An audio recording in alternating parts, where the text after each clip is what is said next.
Generally speaking, do you believe that history tends to repeat itself more often than not? If you're like most people, you probably answered yes. Have you ever asked yourself, what kind of return on investment is the stock market said to yield over the long term, such as 100 years? The answer is usually around 8 to 10%, so let's split the difference and say it's 9%. How that works is, over the very long run, 6 to 7% comes from growth, and 2 to 3% comes from dividends. What if that 6 to 7% growth came in clumps over a long period of time? And what if, historically, there were huge periods of time where the market yielded zero growth and huge periods of time when the market yielded double-digit growth? If these periods alternated throughout history in a very predictable and repeatable fashion, as an investor, would you want to have access to this information? Let's look at what history shows us going back to the beginning of the 20th century, from say 1899 to 1921. You would see during that period that there were lots of good years and lots of bad years. But the good years and bad years all washed each other out, resulting in zero growth.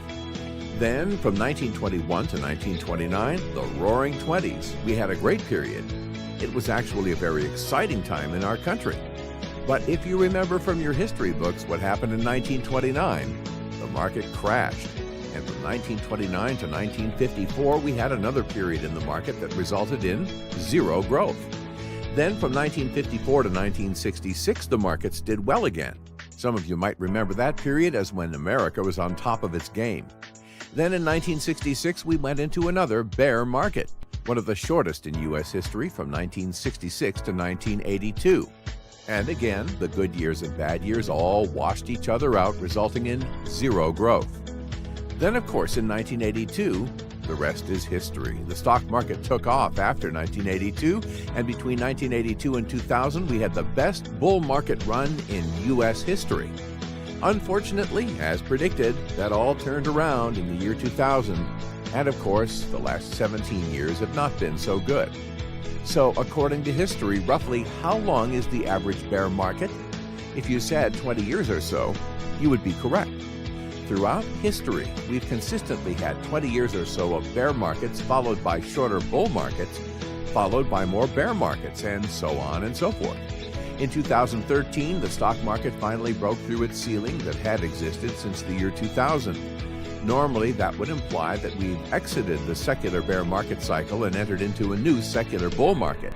However, many experts question that, as they point to the unprecedented level of artificial stimulation that caused it.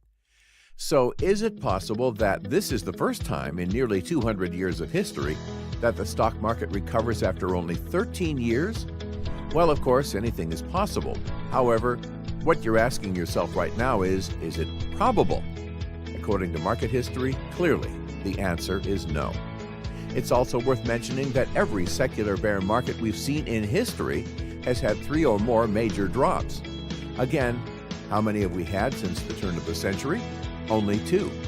So the big question then becomes, when will the third drop happen, and how precipitous will it be?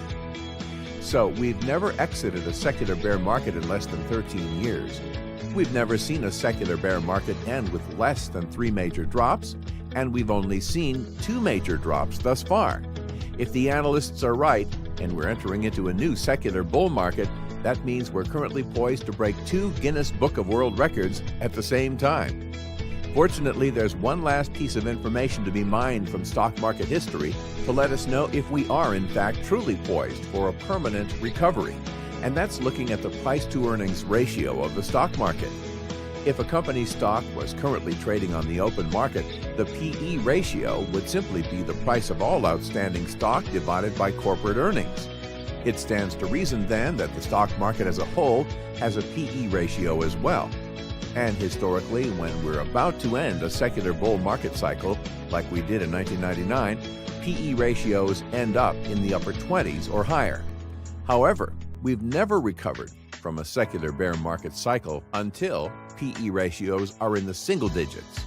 Where are they now? Somewhere between the upper teens and the lower 20s. So, with the probability of breaking 3 Guinness Book of World Records being highly unlikely, and with there being so much conflicting information about stock market cycles in general, Baby boomers realize that the onus is on them. Now more than ever before, they must educate themselves and seek advice from financial professionals that are dedicated to helping individuals and families meet their immediate and long-term financial objectives, not some top-down corporate mandate or quota.